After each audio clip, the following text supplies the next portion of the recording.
Homicide division's up working the scene. We've had an officer involved shooting this morning. The officer involved is a Houston police officer that's working the secondary employment here, providing armed security for the complex for Ben Taub. I'm going to go over the officer involved shooting, tell you what happened, then we'll open it up to any questions, okay? So this morning at about 1:21 in the morning, a male black adult, who we're not going to identify at this time, who came here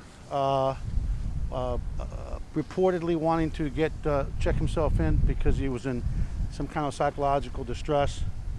At some point about 1:21, he's leaving the hospital complex where he exited a stairwell.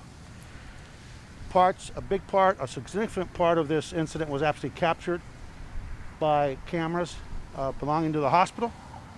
And so we've reviewed some of the video, the chiefs and I, and we have eyes on that. Our officer, because it's an off-duty gig here, did not have a body-worn camera with him.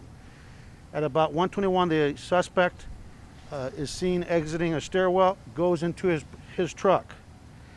At about 1:23 a.m., he's seen cutting himself with a knife. Then he went back inside the stairwell here in the parking garage. A security officer responded, an unarmed security officer from the hospital system, observes of blood of pool by the suspect's truck and calls for assistance.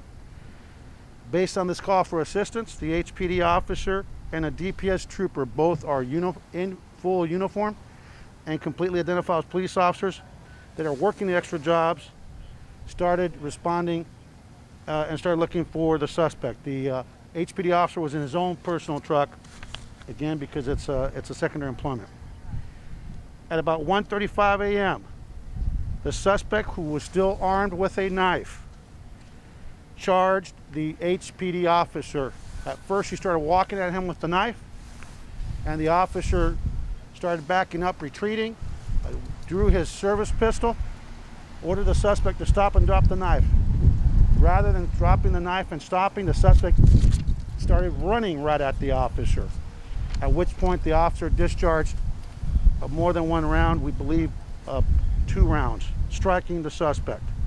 This caused the suspect to go to the ground, lose control of his knife, and almost immediately the suspect popped back up and ran towards our officer's personal truck. He got in the officer's personal truck and was trying to flee in the truck. Fortunately, he couldn't figure out how to get it into the truck into drive, and our officer, with the assistance of the DPS trooper, went in, actually tried to get control of the suspect. They were eventually able to get him out of the truck, take him to the ground, handcuff him, secure him, at which time personnel from Ben Taub, we know this is a great trauma hospital, took the suspect inside, wheeled him inside, and he's in surgery. Last I checked, he was still alive in the surgery.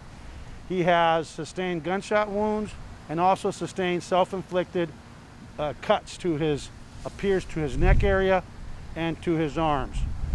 While the suspect was trying to steal our officer's truck, he actually bit our officer, causing a minor injury and cutting through the skin, penetrating his skin. That's the only injury sustained by our officer. The DPS trooper did not sustain any injury, and we're fortunate the suspect, and we're relieved that the suspect's still alive. At this time, we have our internal affairs division here. We have our training division en route.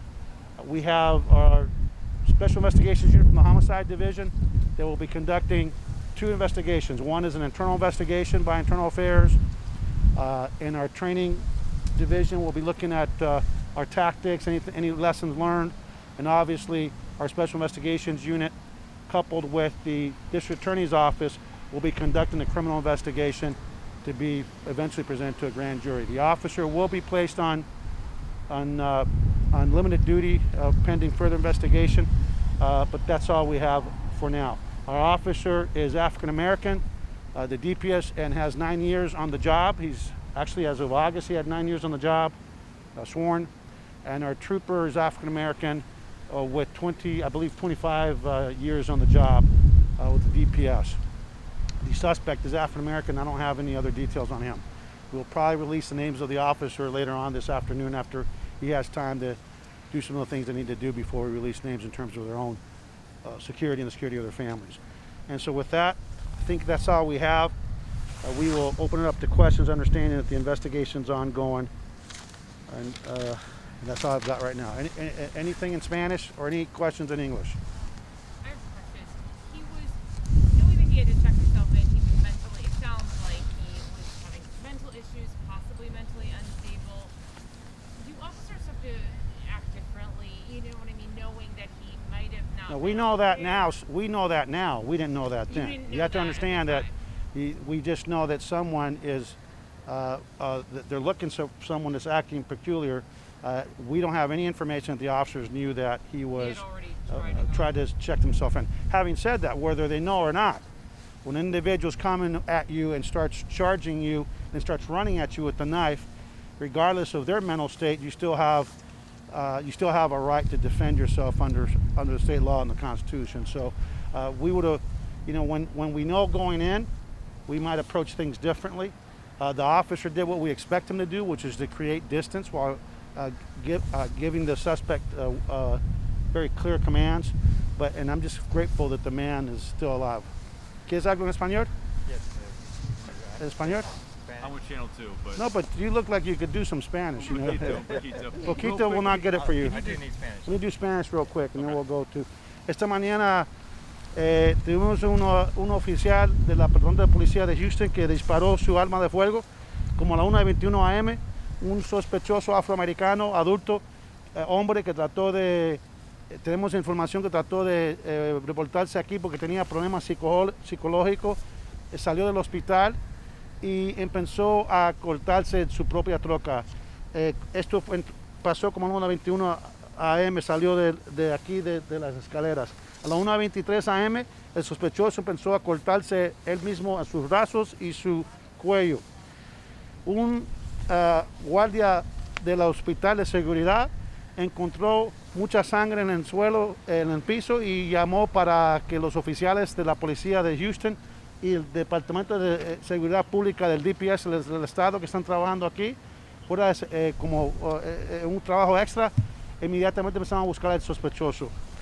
Desgraciadamente, como a la 1:35 a.m., el sospechoso, que todavía estaba armado con una navaja, vio a nuestro oficial y empezó caminando contra nuestro oficial de la policía de Houston.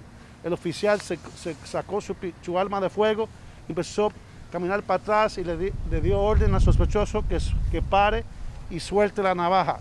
En vez de escuchar y hacerle caso al oficial, el sospechoso inmediatamente empezó a correr contra el oficial, cuando el oficial disparó 2 tiros. Cuando disparó 2 tiros, el sospechoso cayó al piso, soltó la navaja y casi inmediatamente se paró de nuevo, se metió en la troca personal de nuestro oficial y trató de robarse la troca.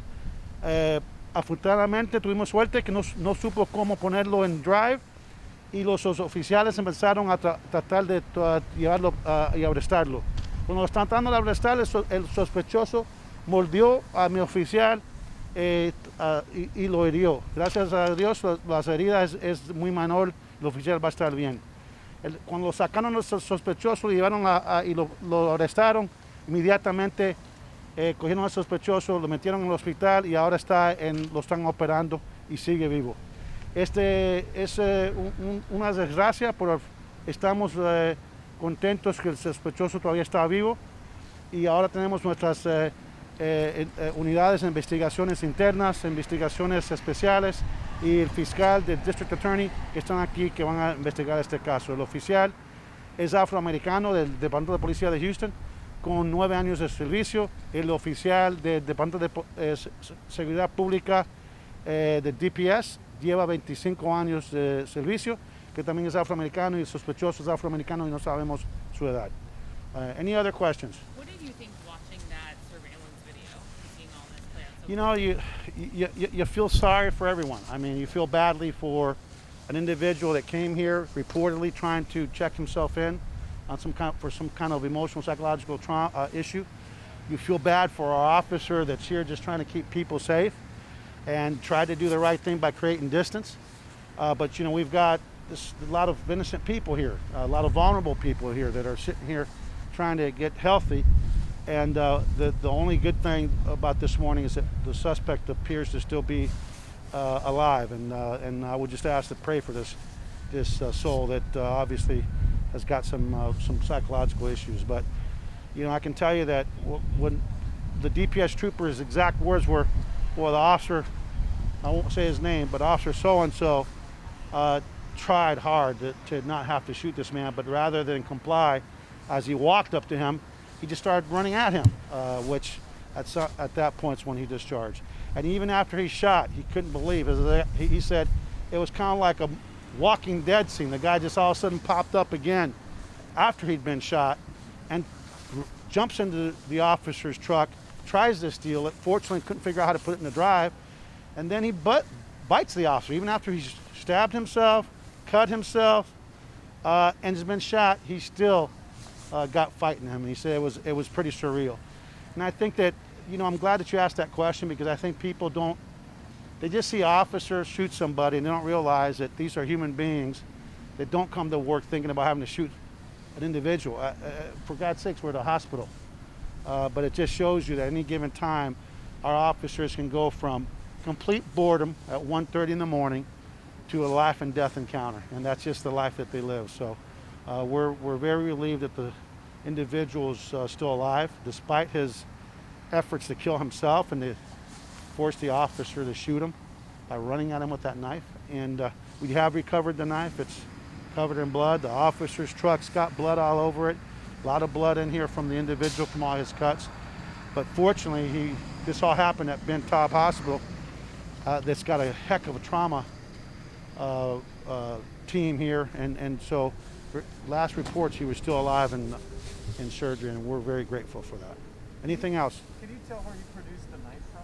Is it like a pocket knife? No, it's a straight edge knife about this long, and we believe he got it out of his truck. He came out of the hospital with a backpack, so we don't know if it was in the backpack or if he got it in his truck. So when he got out of the stairwell, he got in his truck, started cutting himself, came out, got on the ground for momentarily, cut himself in the arm, reportedly in the neck, and so he either got out of his truck with a backpack. We don't know. He checked himself into the hospital. Well, But then he wanted to leave. Or yeah, we don't know. We don't know, but we have reports that he tried to check himself in because he was having some kind of psychological distress.